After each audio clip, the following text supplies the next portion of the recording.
Good evening, family of Hebrew Israelite brothers and sisters, and our guests. Glory and honor and praise to the Father Yahweh, the creator of heaven and earth, the sea and all that in them is. Glory and honor to Messiah, Yahweh Shai, the high priest of Israel, the atonement for the sins of Israel, and the soon returning King of planet Earth. Glory and honor to Father Yahweh. Glory and honor to Messiah, Yahweh Shai. Greetings to the 12 awakening tribes of the children of Abraham, Isaac, and Jacob. Greetings to the precious souls adopted into the family from among the Gentiles. Greetings to the chat. Brother Cherokee Indian, Brother Ricky Boyd 144. My brother Weothesia, glad to see you back, brother. Also, Yafi, Sister Jillian, my baby. Navaska, my brother and family. Only One Way, Sister Judy. Stephen Kelly, Brother Baldy. Gary Joseph, Brother Superstar and family. Organic, Castle King, my brother. Greetings to all of you. In the name of the Messiah, Yahweh Shai. Well, as usual, Wednesday nights are reserved for current events that are in fulfilling Bible prophecy. Now, let me say this before we get started, brethren, or as part of getting started. Shalom, Sister Wade, as part of us getting started. Remember, in Exodus chapter 3, Exodus chapter 3, you recall Moses asked the Most High a question. And this was Exodus chapter 3, after the Most High commanded him to go and tell the children of Abraham, Isaac, and Jacob that he has heard their prayer and that he was going to deliver them from the land of Ham and bring them into the land he promised the forefathers. Moses asked a question, and that question is Exodus chapter 3, verse 13.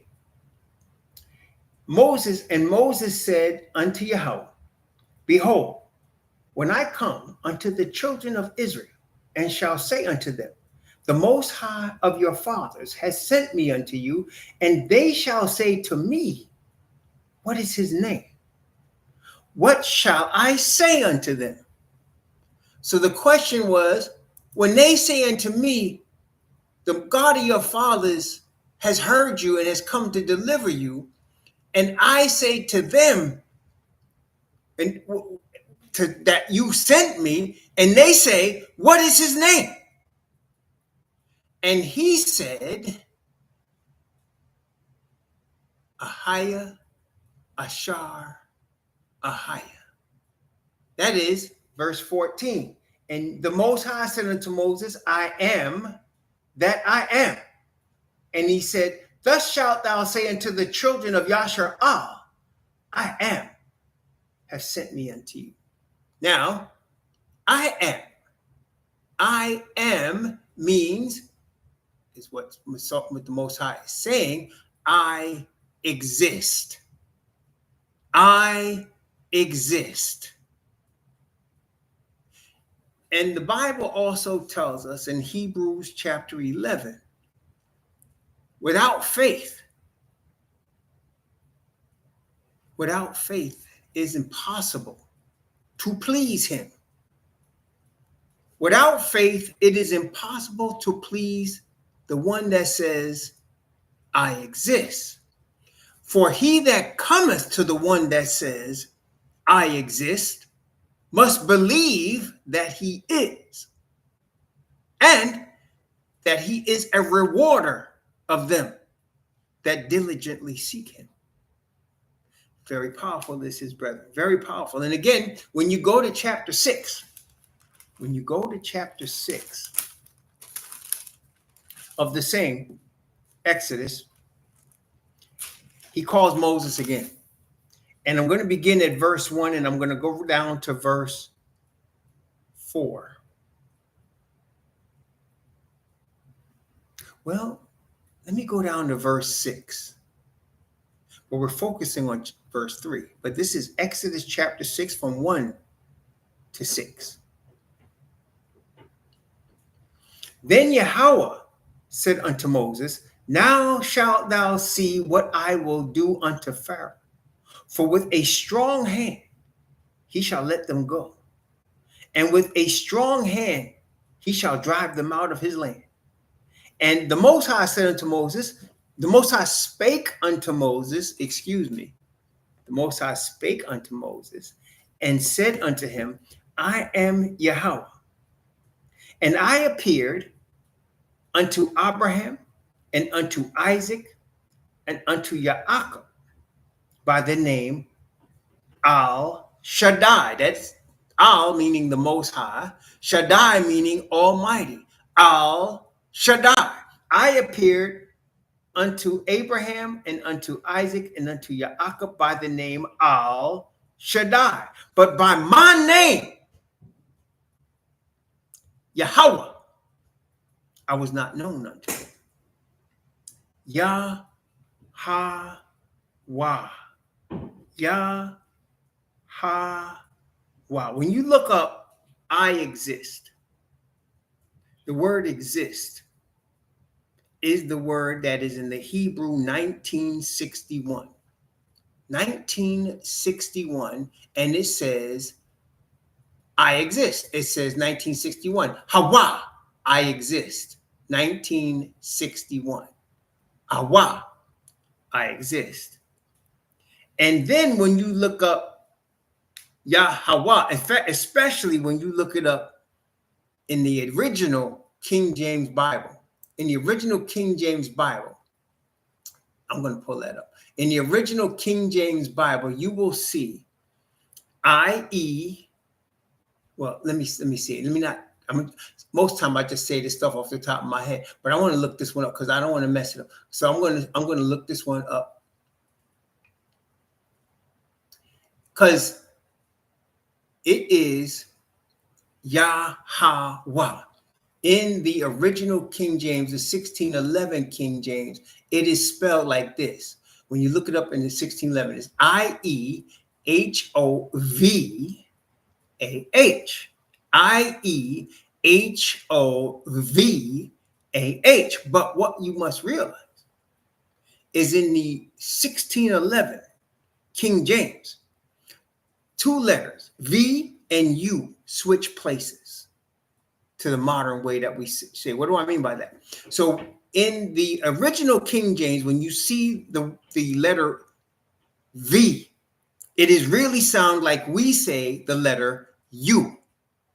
And when you see the letter U, it is really like we say the letter V. So they're switched. So in the original King James English, the V sounded like wa, and the U sounded like va.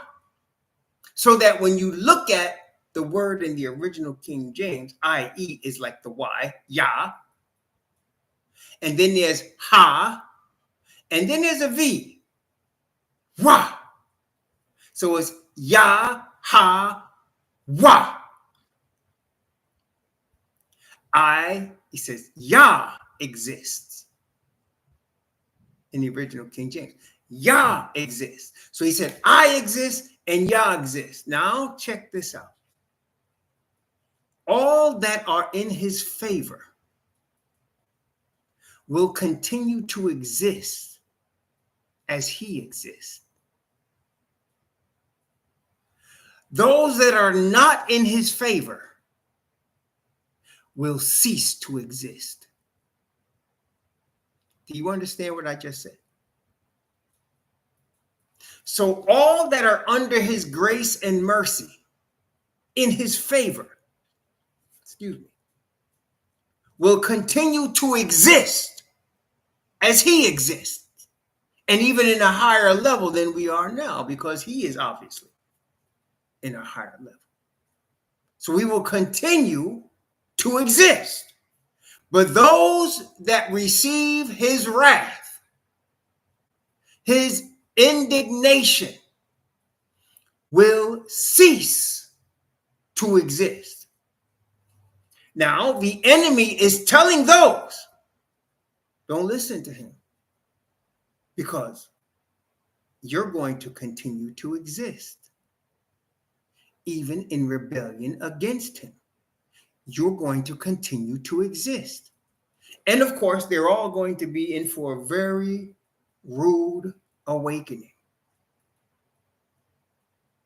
when they find out they were deceived and they won't continue to exist.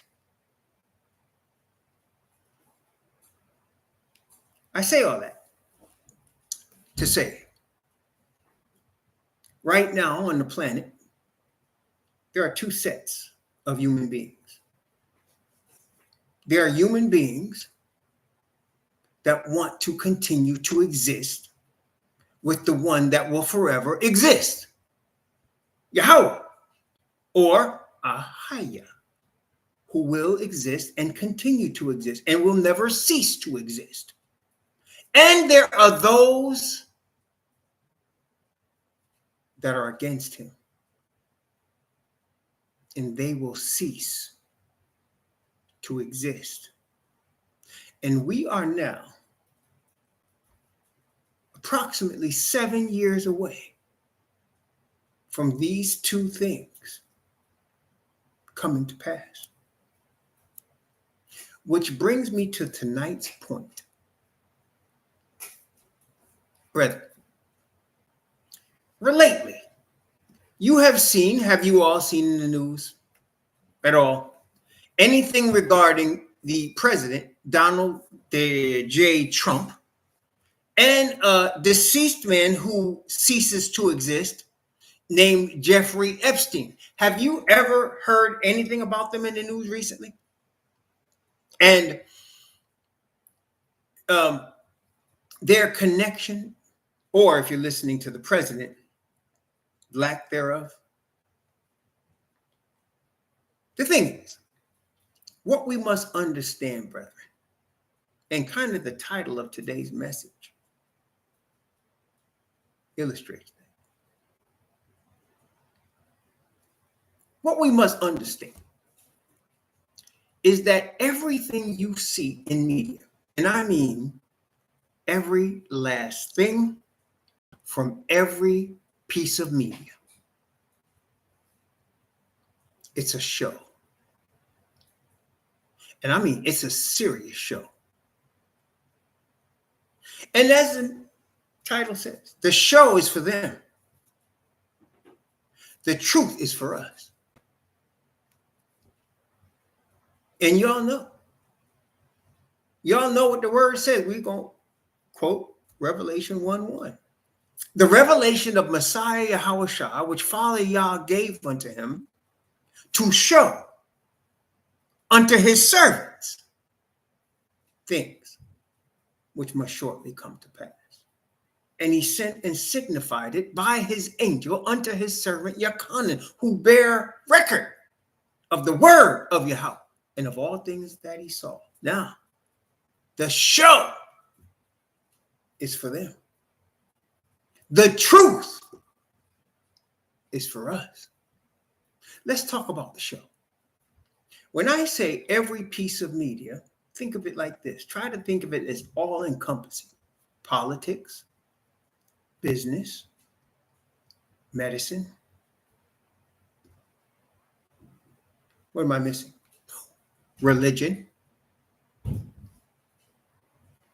entertainment. In fact,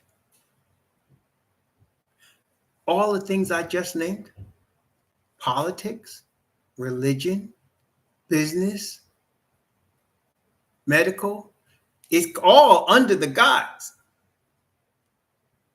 of entertainment. Let me explain.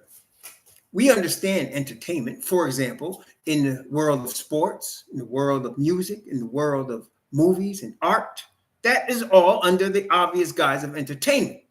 But what you don't realize is that that is the powers that be. Who are the powers that be? Well, let me just let the word tell us, and y'all know where this is. This is Ephesians chapter 6. Ephesians chapter 6. Ephesians chapter 6. Who are the powers that be? Well, let's let the Bible tell us. The power that be, the powers that be, are Ephesians chapter 6, verse 12. It tells you who the powers that be are. Ephesians 6:12. For we wrestle not against flesh and blood, but against principalities, against powers, against the rulers of the darkness of this world, against spiritual wickedness in high places. So, in other words, all of the evil that exists in this world exists because you have rulers of the darkness of the world. There are people that are part of darkness that rule the earth. There are people that are ruling with spiritual wickedness in very high places. That is, very high places indicates people of prominence. Prominent people in high places are working with the darkness of this world. High places, high positions, yes. And these are the rulers. Not hard to see them. Well, you may not always see them. See, the people that you see are simply the puppets that are controlled by the people you do not see. That's the way Rome set up its Jesuit order. And all those that copy it, which are many. So you will never actually see those that actually have the power and control, just like you will never actually see Asatan until the plagues, specifically the sixth plague, because he is the sixth plague. But you will not see him. You will only see those that he controls. And then those that he controls also has puppets that they control. Okay? So why did I bring all that up? Because being entertained, for example, let me show you what it does. It causes you to overlook the moral implications of what you're seeing. And it causes you to enjoy it as entertainment.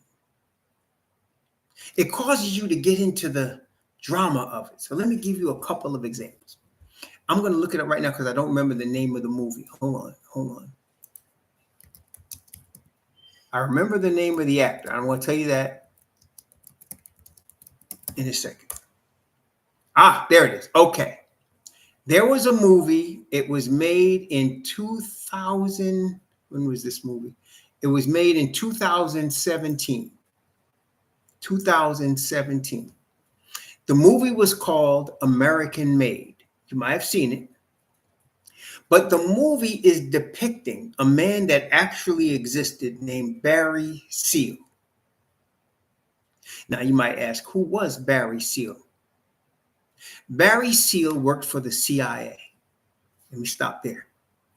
So there's a movie about a man named Barry Seal that worked for the CIA. He was a pilot. Yes, he was an airplane pilot, and he worked for the CIA. Well, what was he doing?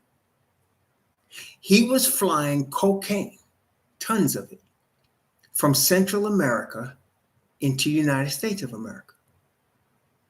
Now, in the course of the movie, you find out some things. For example, he's getting paid huge, and not just him. There's more people involved in this scheme to bring tons of cocaine into the United States of America, and not just into the United States of America. No. Into neighborhoods that were redlined as black neighborhoods and barrios. Not just any neighborhoods. They didn't bring this to, the rich people's neighborhoods. No, they brought it to the red-lined neighborhoods that they had just got caught, that they had just set up for decades before, where they trapped us like animals in a cage in these neighborhoods by the real estate lobby to stop us from moving out, right? So they brought these drugs from Barry Seal into the United States, and it was distributed all over the country in any black neighborhood you want to name, from starting in South Central to South Chicago to the South Bronx to the Southeast DC. You can go on and on. Now, Barry Seal was flying it in. He was the supervisor of all, and there was more planes than just him flying it in.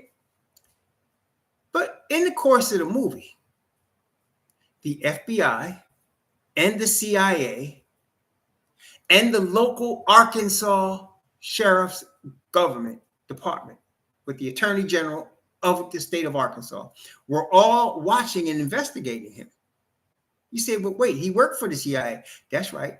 You can have people working for them without even the people inside their offices know they work for them.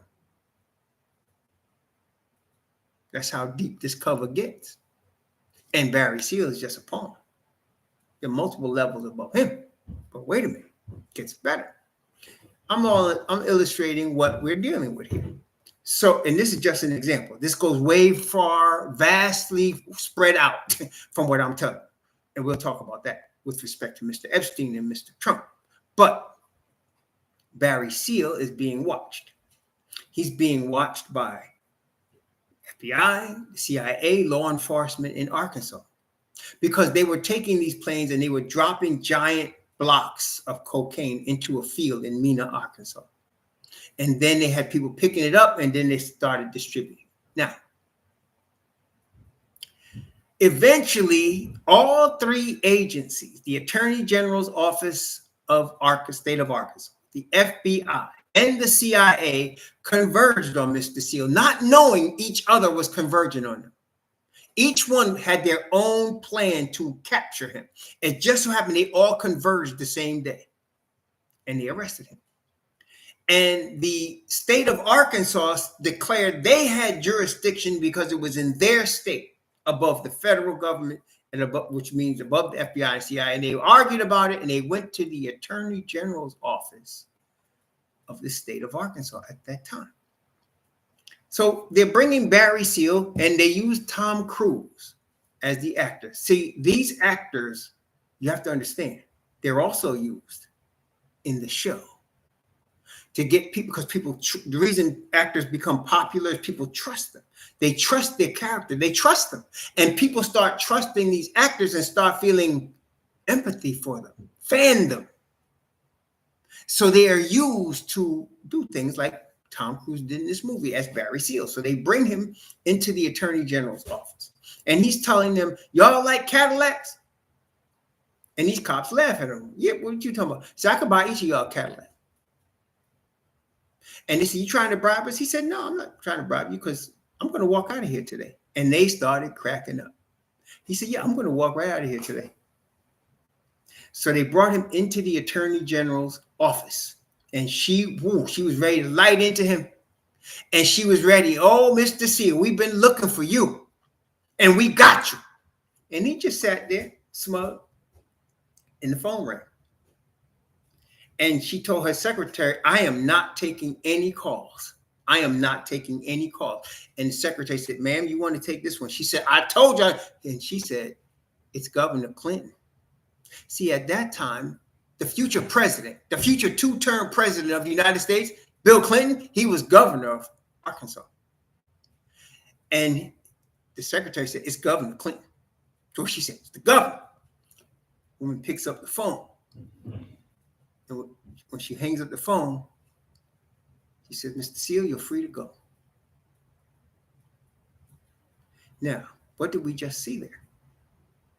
We just saw a man that had influence with the governor who would be the future president, two-time president of the United States, regarding drugs being flown into the United States and distributed into the Hebrew neighborhoods, which tells us, without much thought, you can understand that there's a connection between the high levels of government and drug dealing.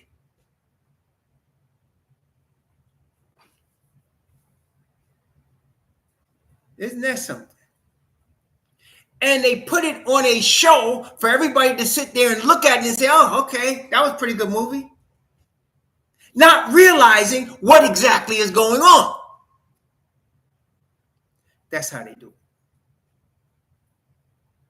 And they can use it in another way. For example, I'm old enough to remember where I was on September 11th, 2001. Maybe you're old enough to remember where you were. Were you conscious of what was going on? Maybe you were, if you're under 25, you obviously wouldn't be. But if you're over, let's say 40, you definitely remember where you was on September 11th, 2001. Now, the story was that some Muslims with box cutters took over some planes and flew them into the two towers of the World Trade Center.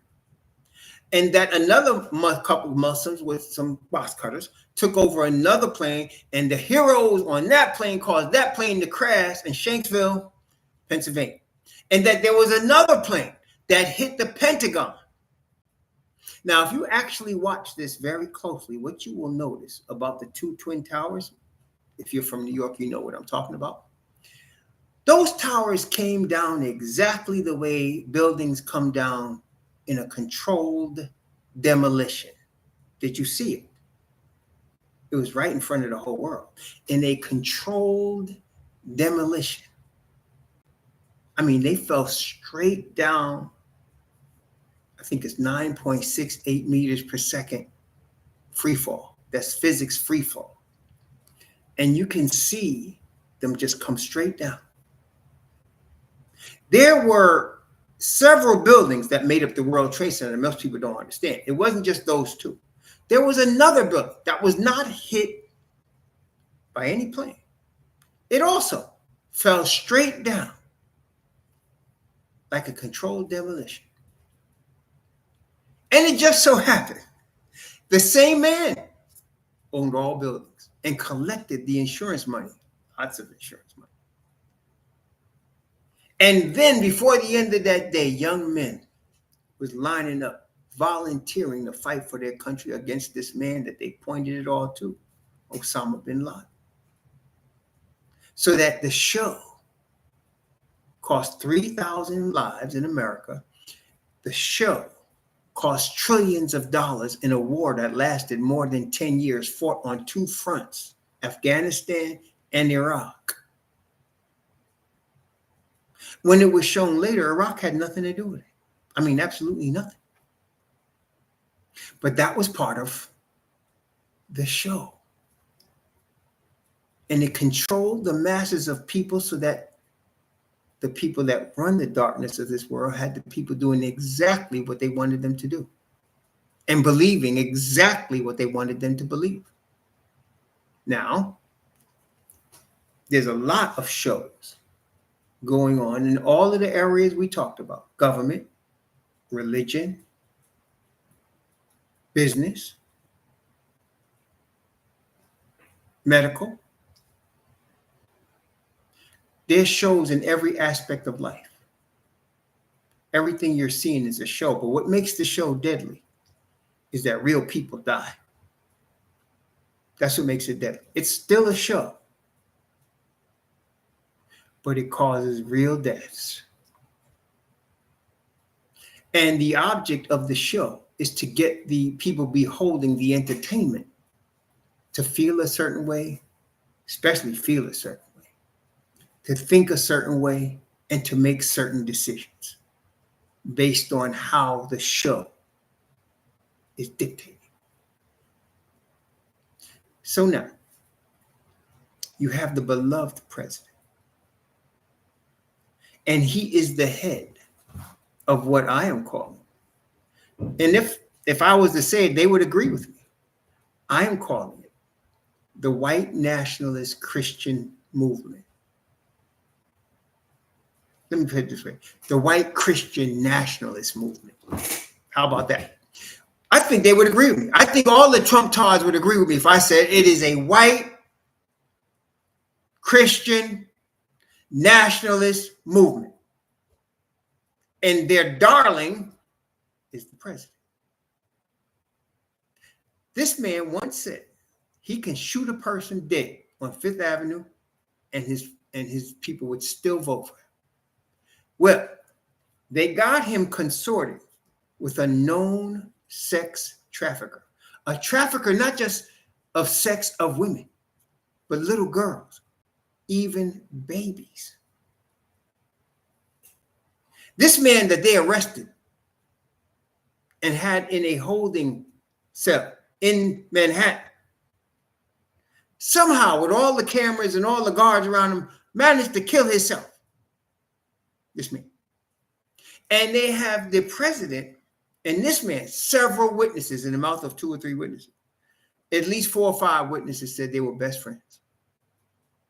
But it doesn't matter to the people that are into the show. It doesn't matter. President's still popular. They still love him. Let me explain something else to you. He probably won't live throughout he won't live to the end of this term. Because the thing about the show, brethren, Revelation chapter 13, the thing about the show is that the leader of the show could care less about the actors. Oh, you think he cares about the actors? No, he don't care.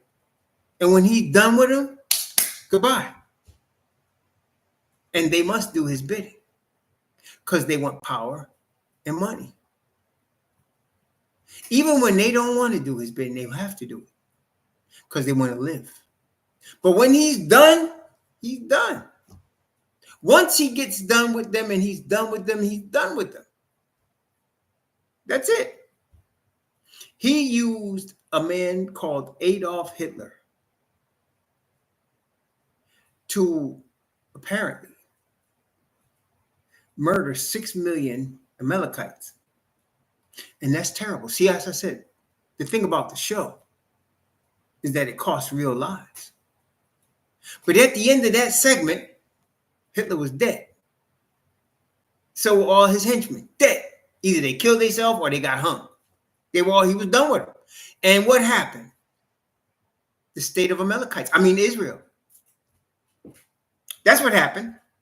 3 years after the war was over, the state of Israel came into existence.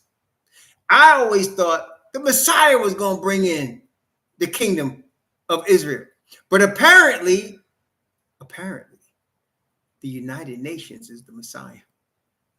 Apparently. And as a result of what Adolf did in murdering apparently 6 million of the Amalekites, the state of Israel came into being. And now they get to slaughter Palestinians because the show must go on. Now, Revelation chapter 13, verse 2 and 3. Actually, let me just read 2, 3, and 4. And the beast which I saw was like unto a leopard, and his feet as the feet of a bear, and his mouth as the mouth of a lion. And the dragon gave him his power and his seat and great authority. And I saw one of his heads as it were wounded to death, and his deadly wound was healed. And all the world wondered after the beast. And they worshiped the dragon, who you'll never see until he impersonates Messiah in the 6th plague, which he will do. But it's too late then. But you'll never see him, but he's running the whole thing. He is the wizard behind the curtain in the Wizard of Oz. It is him. And they worship the dragon, which gave power unto the beast. And they worship the beast, saying, who is like unto the beast? Who is able to make war with him? The show is for them. The truth is for us. Truth is not for them.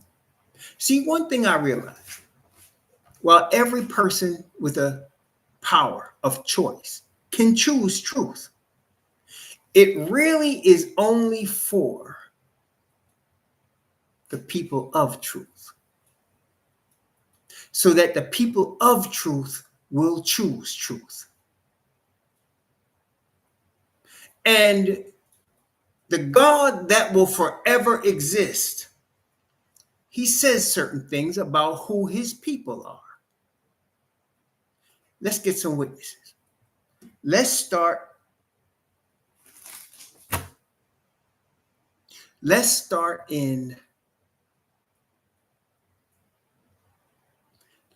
with Abraham. Genesis chapter 12. Genesis chapter 12. Let's start with Abraham, which is also, of course, the writing of our brother Moses. So he is the first witness. Let's bring Moses to the stand. In the mouth of 2 or 3 or 4 or 5 witnesses, let every word be established. Let's see. This is Genesis chapter 12, verses 1 to 4. This is Moses writing about what he was shown with respect to Abraham, who later became Abraham. Let's understand the context here. This is Moses writing about what he was shown from Yahweh, because now he's writing Yahweh's name because he knows Yahweh's name. Remember, the father said, Abraham, Isaac, and Jacob didn't know my name. Moses learned his name and taught Israel. So as he's writing, and this is Moses writing now, he's writing in the beginning, and he knows the father's name. So let's see what he writes here. This is Genesis chapter 12, verses 1 to 4. Now, Yahweh has said he says Yahweh. That tells you Moses is writing this, understanding who the father's name is. Now, Yahweh has said unto Abraham, get thee out of thy country and from thy kindred and from thy father's house unto a land that I will show thee. And I will make of thee a great nation, and I will bless thee and make thy name great, and thou shalt be a blessing. And I will bless them that bless thee and curse him that curseth thee. And in thee shall all the families of the earth be blessed. And Abraham departed as Yahweh had spoken unto him. Lot went with him.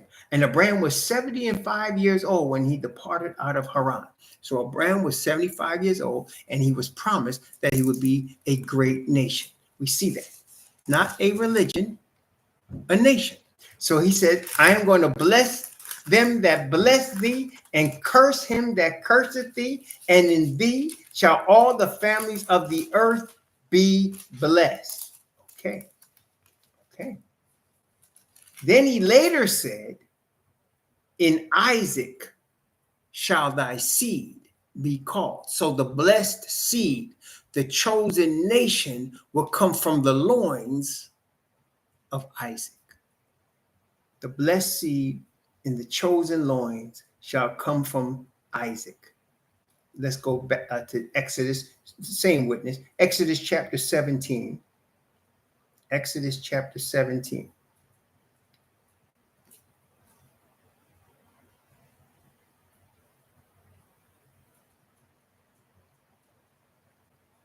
I'm going to start in 17 from verse 18 with Abraham now. It's his new name, Abraham. Abraham is now pleading for his son Ishmael because he don't know Isaac yet.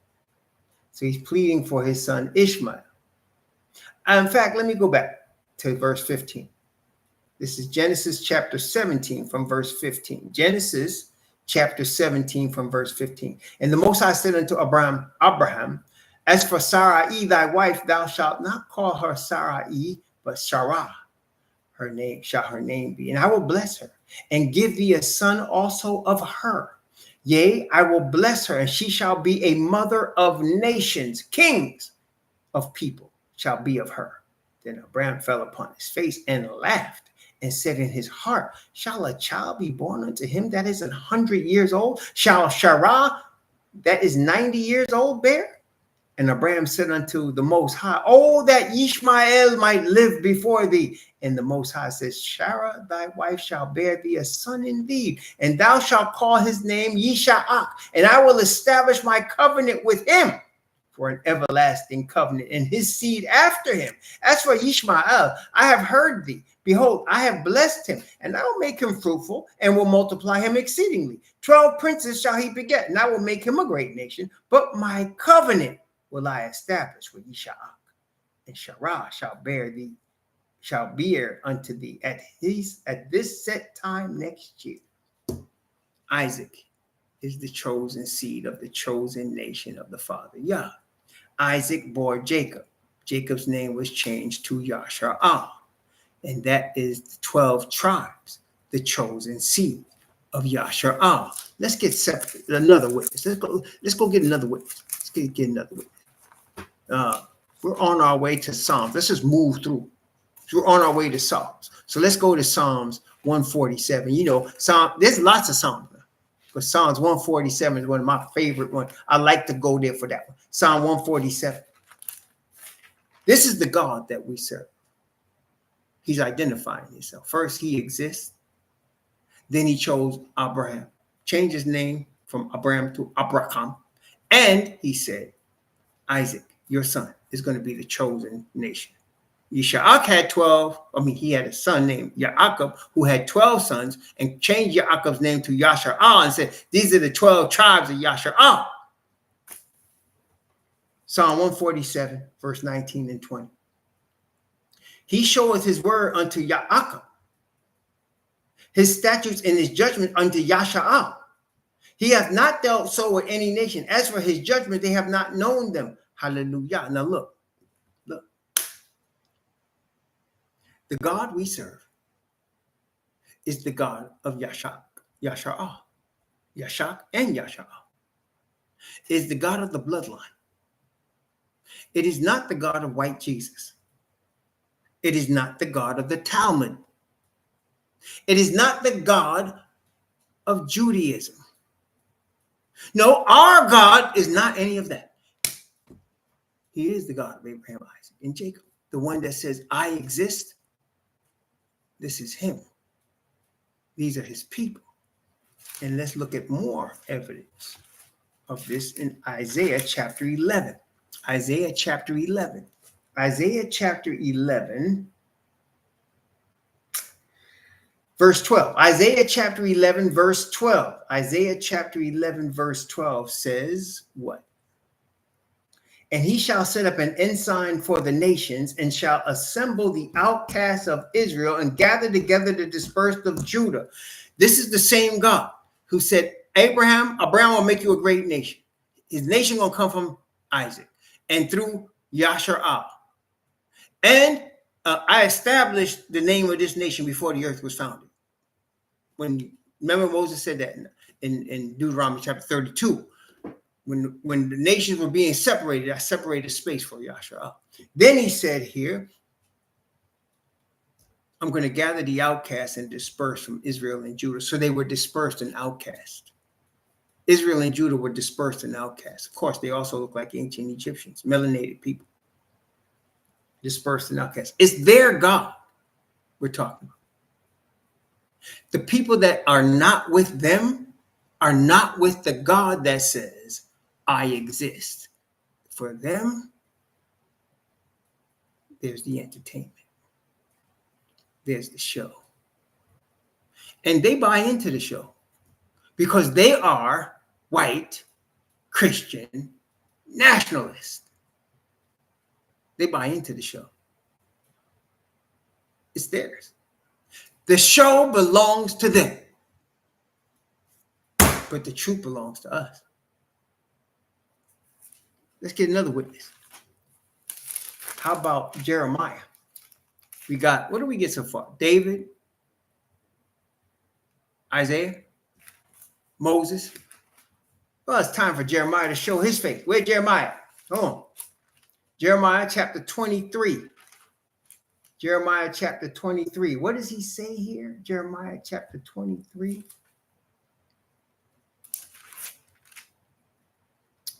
And verse 5 and 6. Jeremiah 23, verse 5 and 6. Behold, the days come, saith Yahweh, that I will raise unto David a righteous branch. Unto David, that is Judah. And a king shall reign and prosper and shall execute judgment and justice in the earth. In his days, Judah shall be saved, and Yashar'ah shall dwell safely. And this is the name whereby he shall be called, Yahweh our righteousness. Again, he's talking to who? Israel and Judah. The one that says, I exist, who will always exist. His people are Israel and Judah. So says David. So says Isaiah. So says Jeremiah. So says Moses. Is there more? Is there more? What about Ezekiel? What y'all think? Ezekiel. What about Ezekiel? Let's see. Ezekiel. Oh, yes. Ezekiel. Okay. Ezekiel chapter 36. Ezekiel chapter 36, verse 22, 23, and 24. Ezekiel chapter 36. Oh, and we got to go a little bit 37 too, just for ha-has. Ezekiel chapter 36, verse 22, 23, and 24. How many witnesses is this now? 5. In the mouth of 2 or 3 or 4 or 5 witnesses shall every word be established. Ezekiel chapter 36, verse 22 to 24. Therefore, say unto the house of Israel. Again, he seems to be talking to the house of Israel quite a bit. Say unto the house of Israel, thus saith the Most High Yahweh, I do not this for your sakes, O house of Israel, but for my holy name's sake, that ye have profaned among the heathen whither ye went, and I will sanctify my great name, which was profaned among the heathen, whither ye have profaned in the midst of them. And the heathen shall know that I am Yahweh, the Most High Yahweh, when I shall be sanctified in you, Israel, before their eyes. Again, the one that exists, the truth, is with the people of Israel and Judah that trust in the one that exists. That's their God. That's the truth. And as we continue, we can get more. We obviously could get more, right? Wait a minute. Let's get one more. One more, right? One more. Zechariah. Zechariah chapter 2. Zechariah chapter 2. Zechariah chapter 2. Verse 7 and 8. Zechariah chapter 2, verse 7 and 8. We can get more. Zechariah chapter 2, verse 7 and 8. Deliver thyself, O Zion, that dwellest with the daughter of Babylon. Zion dwells with the daughter of Babylon. You think that's what's going on right now? I think so. What else does it say? For thus saith Yahweh of hosts, after the glory he has sent me unto the nations which spoiled you. For he that touches you touches the apple of his eye. Oh, yes. Brethren, the show is for them. We don't need to believe the show because the truth is for us. Let me say something very plainly. Unless you are with us, you're not going to understand the truth. It's going to be like a book that is sealed for those that are not in the truth. That is why you have Christians talking about the New Testament. That is why you have people with curls in their hair and black hats talking about the Talmud. That is why you got other religions talking about all different kind of books, because they're not of us. You know, it's interesting. I was meditating on this morning. Actually, I was meditating on this morning. Look, I was reading my Bible. I hope you all please read. You know, right now I'm just finishing Nehemiah. I think I got 2 more chapters in Nehemiah.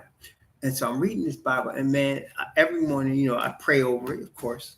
Hope you do that too. Pray over it, because you want your Father, Yahweh, I exist spirit to guide you in this word. And I thought about this, and I said, man, this is of all books on the planet, this is the Father's word. I looked into the heavens, I said, this is the word of the one that has the expanse. You know, the heavens, when you look up the word heavens, in the Hebrew. It talks about an expanse. And when you look into the sky, you know, I was looking to the sky and I said, man, it is an expanse, isn't it? And the one that is above this expanse is the Most High. And he put his words in this book for our bloodline. He put it in there for us. And then we disobeyed him, right? We disobeyed him. We broke his covenant. We defiled the land, just like the heathen are defiling it now. So we defiled the land and he kicked us off the land and we were scattered, right? Into the four corners of the earth by the heathen. We were scattered, and rightfully so, because we worshiped other gods. And then he took this word, and he gave it to the heathen. Yes, he gave it to Christians. And they translated it into English. They did not understand what they were doing, because they translated it into English, because we, as the captors in our enemy's land, would be learning the king's English as well as Spanish.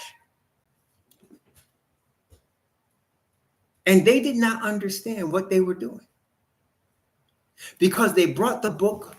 Father gave it to us, gave us the oracles. We did not appreciate what he gave us, so he took it from us, scattered us into our enemy's land, had the Hamites sell us to the children of Japhet. They doing business over us. Then they translated, the Christians. William Tyndale did this thing. And when they was finished, they brought it back to us. And they thought they brought it to us because they had us in the show. Yes, they had us in the show worshiping white Jesus. Oh, they don't like to admit it because it's embarrassing now. But it is true. See, what we have learned, which the heathen have not learned yet, you must be embarrassed in order to repent. Privately would be better. But you're embarrassed. You're repenting because you're embarrassed of what you've been, what you did. But the heathen, they're not even ready to admit what they did. That's their problem. But as we are waking up, and they handed us this book with the brainwashing of white Jesus in our heads, so they could take chains off us, but we were still in chains. But now, as this word has told us, in more than 2 or 3 or 4 or 5 witnesses, as this word has told us, we are awakening, and we realize the book was for us. It wasn't for them. It was for us. And we're the only people on the planet that will understand it. And if they want to understand it, they need to come to us. But see, in order to do that, they must be contrite and humble.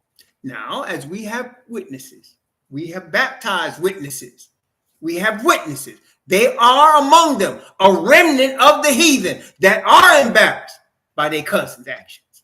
They do know that we are, let me say this clearly, the royal seed of the house of Israel. That's who we are. You realize that, right? We're the royal seed. Royalty is related to royalty. Isn't that correct? You know, gang, recognized gang, royalty is related to royalty. And we are the seed, the cousin of the royal house of Judah. Isn't that what they told David when they came up to Hebron? He had been ruling in Hebron for 7 years. And finally, Saul's family was all dead. And all the tribes from Dan to Beersheba came up to Hebron, where David was, and said this: you are bone of our bone and flesh of our flesh. That's what they told him. We are all the royal seed of the house of Judah, and they have mistreated royalty. When they humble themselves and come to the truth, they can get out the show. They don't have to be deceived by the show anymore. But the strong delusion is for those that will not humble themselves and come to the truth. They will not acknowledge what they did to the royal seed. They won't even acknowledge that we're the royal seed. And you know what? Hey, that's between them and Yahweh. And I don't want to be in that game, but they do. We know who our God is, and the truth is for us. They can have some if they want some, or they can keep being entertained by the show,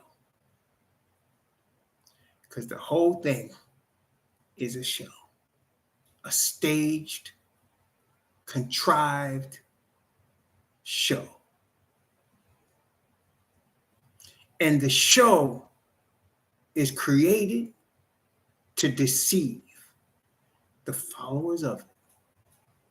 The truth shall make you free.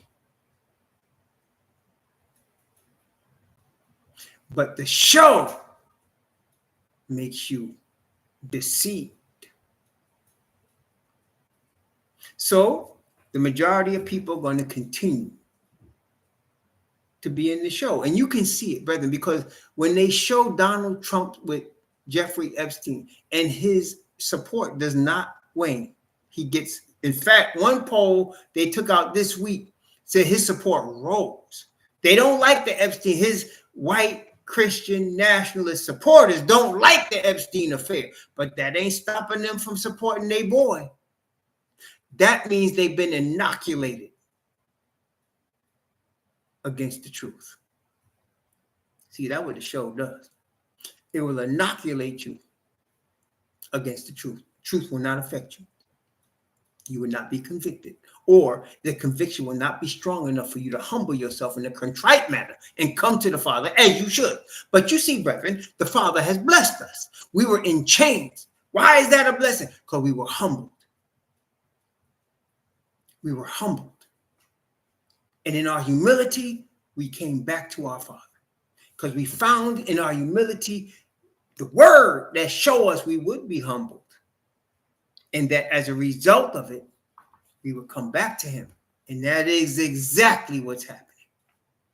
Brethren, there won't be a lot of us compared to them. But we're not worried about that. No, we're not. You know what? If you are the only one standing with I exist, a higher, if you're the only one standing with a higher, you are in the majority. Because there is no power above that which is power. There is no power above that which is life, which gives life, which originates all life. There is none above him. So if you're with him, you're the majority. And there's going to be times when you're going to feel like we're the minority more than others. But we must always remember the truth is for us. The show is for them. They tried to bring Shadrach, Meshach, and Abednego into the show. Nebuchadnezzar tried. You remember he set up the statue, and he tried to bring them into the show. He tried to force the Hebrews into the show. And when they refused to be part of the charade, he threatened to kill them. And when he did that, it was disaster for him and his kingdom. And brethren, nothing has changed. They are trying to use Hebrews in the show. And many will join the show. But those of us that refuse to let go of truth, they will try to kill us. And when they do that, it spells disaster for them. And it's coming very shortly. The show is only going to last a little over 7 years. And then the showstopper will arrive. And when the showstopper makes his appearance, the show is over. The show is over. When the showstopper, Messiah Hawashah, make his appearance, the show is over. Curtains. You know, when they finish the show, curtains. Well, when the showstopper come, curtains. Show is over. Yes, Royal House of Israel, stay with the truth. Recognize that everything you see is the show. Everything. What makes the show scary is that people die as a result of the show. People do die. You know, like on 9/11, at least 3,000 people died because of that show, at least. And many hundreds more, even maybe thousands that went to that 10-year war against two countries that we had no business with, cost trillions of dollars. And them trillions of dollars, by the way, came out of American taxpayers' pockets. That's where trillions of dollars came from. So it cost you money, it cost you lives. That was the show. And because we were entertained with movies that showed us the show, we didn't take it that seriously. But it does cost lives. The show costs lives. Okay? Follow the truth. The truth will set you free from the show. And when the showstopper come, he got a spot for you. Praise the Most High. May the Most High bless you and keep you. May he cause his face to shine upon you and be gracious unto you. And may he lift up his countenance upon you and give you peace. Stay out the show. Stay in the truth. Shalom.